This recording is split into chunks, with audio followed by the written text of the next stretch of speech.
Hello friends, and welcome back to our Wisdom Month. We are on day 14 here now, picking up some steam almost halfway through the month, going through and gleaning from God's Word to find true wisdom each and every day.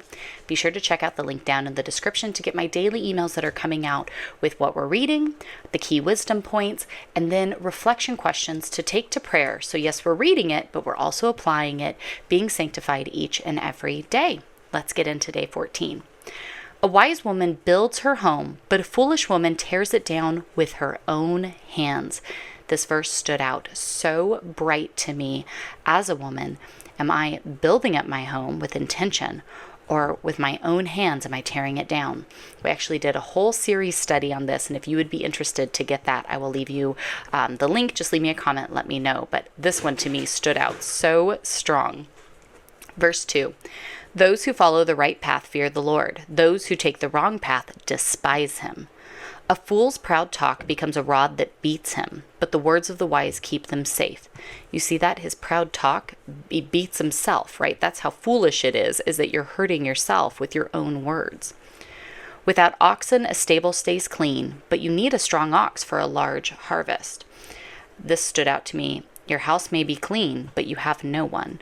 Sometimes we want to keep things so perfect and have a certain outlook, but inside it's empty and we're missing the key point of this.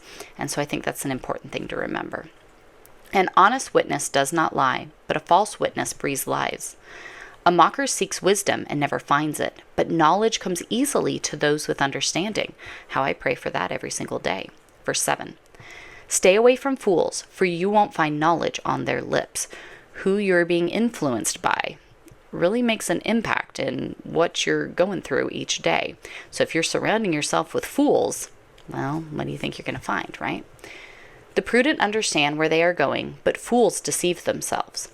Fools make fun of guilt, but the godly acknowledge it and seek reconciliation. Make fun of guilt, right? Guilt is something I think most of us try to avoid, but this says the godly acknowledge it and seek reconciliation. Each heart knows its own bitterness, and no one else can fully share its joy. The house of the wicked will be destroyed, but the tent of the godly will flourish. See that house versus tent, right? So even the beautiful things, if you're wicked, that'll be destroyed. But even the most humble of things for the godly will flourish. Verse 12.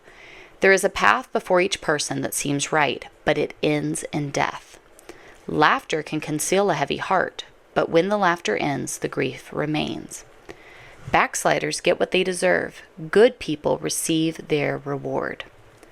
Only simpletons believe everything they're told. The prudent carefully consider their steps. The wise are cautious and avoid danger. Fools plunge ahead with reckless confidence. Short-tempered people do foolish things, and schemers are hated.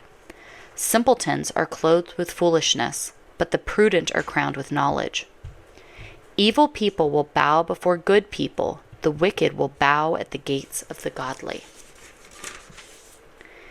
The poor are despised even by their neighbors, while the rich have many friends. It is a sin to belittle one's neighbor. Blessed are those who help the poor. If you plan to do evil, you will be lost. If you plan to do good, you will receive unfailing love and faithfulness. Work brings profit, but mere talk leads to poverty. Wealth is a crown for the wise. The effort of fools yields only foolishness. A truthful witness saves lives, but a false witness is a traitor. Those who fear the Lord are secure. He will be a refuge for their children. Fear of the Lord is a life-giving fountain. It offers escape from the snares of death. A growing population is a king's glory. A prince without subjects has nothing. People with understanding control their anger. A hot temper shows great foolishness. A peaceful heart leads to a healthy body. Jealousy is like cancer to the bones. Those who oppress the poor insult their maker, but helping the poor honors him. The wicked are crushed by disaster, but the godly have a refuge when they die. Wisdom is enshrined in an understanding heart. Wisdom is not found among fools. Godliness makes a nation great again, but sin is a disgrace to any people. You want to truly make America great again? Let's start with our revival at home. Godliness is what makes a nation great. Verse 35, a king rejoices in wise servants, but is angry with those who disgrace him. Now, 3 key wisdom points that I see here in chapter 14 would be that, number 1, there's a way that seems right, but it ends in death. Sometimes we look to things that we see and we think that's the best path to go. But this is why we have to be intentional. This is why we have to seek godly counsel. So that way the path we choose truly is the narrow path of the Lord. The second would be that the wise are cautious and avoid danger. We have to apply this wisdom. We have to be, again, intentional in what we do, not just floating down the broad path like everyone else, but really choosing our steps carefully. And the third being to really look at a peaceful heart leading to a healthy body.